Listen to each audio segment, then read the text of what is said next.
guys! For today's video guys ay lumabas kami ni Hana dahil gusto niyang mag window shopping daw kami, pero hindi naman kami nag window shopping, pumasok naman kami sa mga tindahan. Bumili lang kami ng konti lang kasi gusto niya nang bumili ng hikaw at kung ano-ano lang. So pumunta kami sa Gina Tricot dahil 20 or 70% off sila ngayon at maglo-close na ang Gina Tricot. Pero iba yung pinasukan namin. Pumunta kami sa Orpin, sa mga jewelries. Ayan. Pumasok kami sa Gina Tricot. Tingin-tingin lang kami ng mga damit. Pero wala namang kaming binili dahil nga wala kaming pera. Di ba? Tingin-tingin lang kami.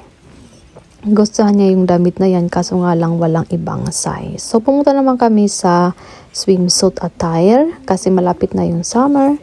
So ayaw naman niya dahil ang lalaki daw. So bumalik ulit kami sa Orpin dahil may nagustuhan siya doon. At pagkatapos dyan sa city ay pumunta naman kami sa dollar store. Bumili kami ng mga sabon dahil mumurahin lang dyan. Nasa 20 or 40 lang ang mga sabon. So bumili kami dyan. May nakita siyang kandila na gusto niya, yung kulay puti daw. At saka yung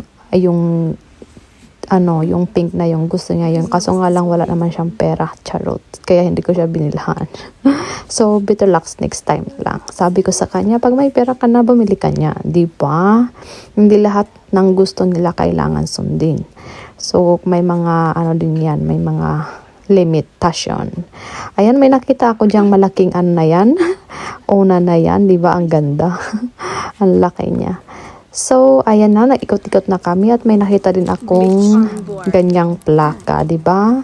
Naka-on-board. So, may nakita kaming mga design ng mga pang Valentine's Day kasi malapit na nga yung pang Valentine's Day. Ayan, nagtingin-tingin lang kami kasi wala kaming pambayad, charot.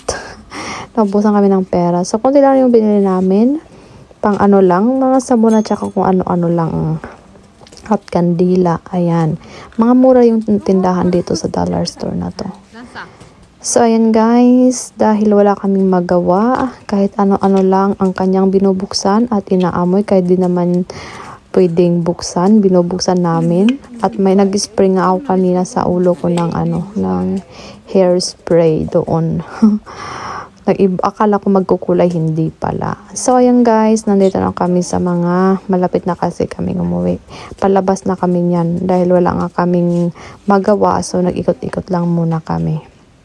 May nakita siya dyan parang turutot siya. May nakita siyang turutot. Akala niya gumagana, hindi naman. Binuksan niya yung cover, yung carton pala.